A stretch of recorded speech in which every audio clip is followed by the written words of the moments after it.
Hello साथीहरु, मेरो नयाँ भिडियोमा हजुरहरुलाई स्वागत छ र आज पनि मैले नयाँ भिडियो लिएर आइसकेको छु। अनि आज चाहिँ हामी साथीहरुको घर जाँदैछौं। बिहानै 7:30 जति भइसक्यो होला अनि हामी तल पुगेको छौं।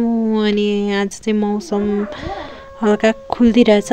हिजो चाहिँ पानी परेको थियो अनि यताउति पानी जमिरहेछ बाटोतिर। पर्वा चाहिँ अगाडि फूल बोकेर हिँड्दैछ अनि परदेखि हाम्रो गाउँ खिचेको यता माथि अनि यस्तो देखिँदैछ। माथितिर चाहिँ कुहिरो लागिरहेको छ अनि पर्वा चाहिँ यहाँ अगाडि हिँड्दैछ। ऊ पर पुगिसक्यो, म चाहिँ यहाँ भिडियो गर्दा पछाडि गइसक्यो। छिटो आइज है भन्दै कुद्दैछ अगाडि अगाडि, म पनि यहाँ पछाडि पछाडि पारी देखिने 7 नम्बर। अनि यता अलि ओराको चाहिँ 9 नम्बर हो। अनि यो जमाने गाउँ भन्छ यता चाहिँ।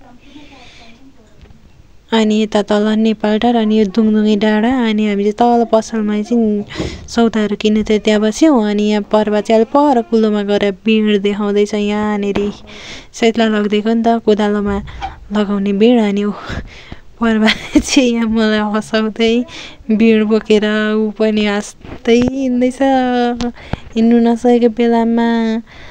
अनि यहाँ चाहिँ म चाहिँ कल लिएर तल एकछिन बसौँ भनेर बसेको। फुलहरू पनि यसरी ओइलिरहेछ। पुल्लु खाँदै चाहिँ थकान महसुस गरेर पर बसिरहनु छ। अनि मैले सुपर खाएको थियो। अहिलेको पनि यो चटपटेले मलाई चाहिँ बिहालै बनाइखाएको। मलाई कुन्ताको पखाला चाहिरहेको छ गाइस होइन। अनि त्यही भएर पनि हिजोदेखि पखाला चलेको चटपटे फेरि राम्रो 5 रुपियाँमा दिनु जस्तो थियो। तर 25 रुपियाँले 20 रुपियाँ चाहिँ नदिनु जस्तो लाग्यो। तर पनि अर्काकोमा के त्यसो गर्नु, नानीहरू थियो र मात्रै थकान महसुस गरेपछि भन्दा सब पुग्नु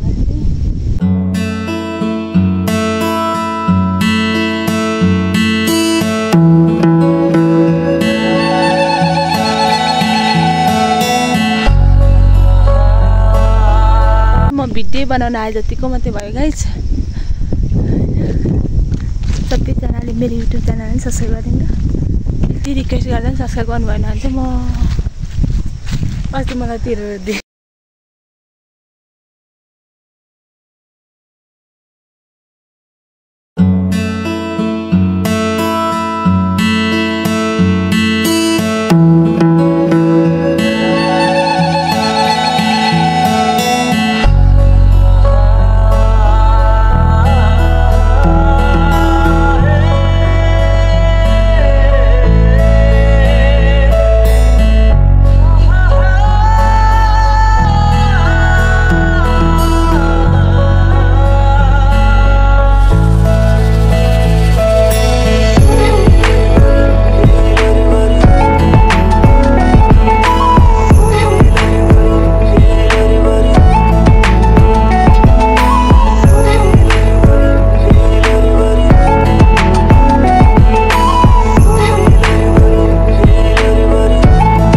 हामीलाई चाहिँ साथीले फोन पनि गरिसक्यो कहाँ आइपुग्यो भनेर। अनि यहाँ हामीलाई पर्खी पनि राखेको रहेछ, हेरेको रहेछ। ऊ अघि बिँड बोकेर अगाडि 2 जना गफ लाउँदै हिँड्दैछ। म चाहिँ यहाँ चियाको बिचबाट हिँड्दैछु। अनि यहाँ उसको माथि अलिक घरमाथि गोड छ नि त, अनि त्यहीँ रहेछ ऊ काम गर्दै। अनि उसको यहाँ गाई पनि ब्याएको रहेछ।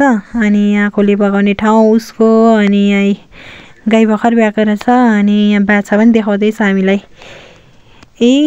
उसको अर्को 2टा गाई छ यहाँ। अनि इस्कुसहरू पनि यस्तो भएको रहेछ। अनि अब हामी चाहिँ घरतिर गफ गर्दै गयौँ। अनि अघि घरमा पुगेर पनि यहाँ सुँगुरको खोरमा हामी 3 जना जाँदैछौँ रेला गर्दै चारो हाल्ने भन्दै। अनि यहाँ त्यो उचालेर तल जा, म यहाँ भिडियो गर्छु भन्दैछ पर्वाल चाहिँ। अनि यहाँ चाहिँ भाइ आएर म होइन म लगिदिन्छु भनेर विवशले लाँदैछ। अनि विवश चाहिँ सानो थियो पहिला त, अहिले ठुलो भएको छ। विवश त हामी जत्रै लजाउँदै हिँड्दैछ विवश चाहिँ यहाँ।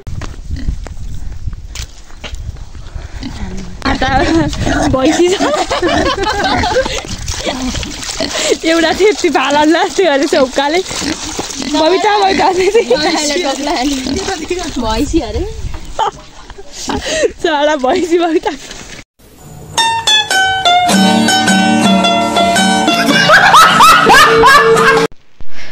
पर्व चाहिँ यहाँ बसेर 4वटा भैँसी छ भन्दै हेरिरहेछ है। यसले चाहिँ भैँसी र सुँगुर पनि चिन्दैन राम्ररी। अनि यहाँ साथीको बहिनी चाहिँ यहाँ धन्दा मस्काइरहेछ गफ गर्दै। अनि पर्व पनि यहाँ गफ लाउँदै उँभोपट्टि बसिरहेछ।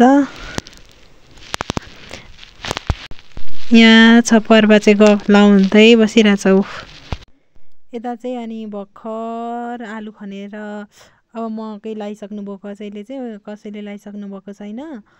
अनि मकै लाउनु पनि अब रेडी हुँदै रहेछ। पानी पनि ठिक्क परिरहेको। अनि यहाँ बहिनी यहाँ धन्दा गरिरहेछ। अनि आज पनि मौसम चाहिँ राम्रो भएको छ। अनि दिदी बहिनी यहाँ आज घर सफा गर्दैछ। अनि बहिनी त्यता सोध्ने दिदी यता। अनि हामी यहाँ बसेर गफ लाउने भिडियो चाहिँ नगरै भन्दैछ।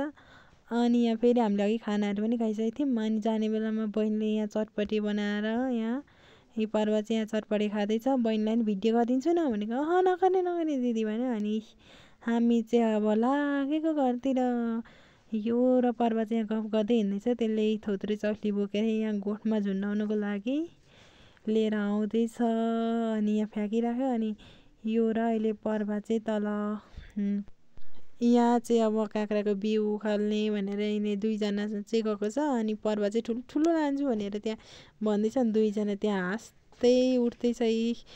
उसले चाहिँ ठुलो लान्छु भन्दै म चाहिँ सानो दिन खोज्दैछ। अनि काँक्राको बिउ पनि ल्याइसक्यो। अनि आज चाहिँ लास्टै गलिरहेछ नि त बिहानै आएर होला। अनि आजको भिडियो चाहिँ यति नै। बाई बाई साथीहरू।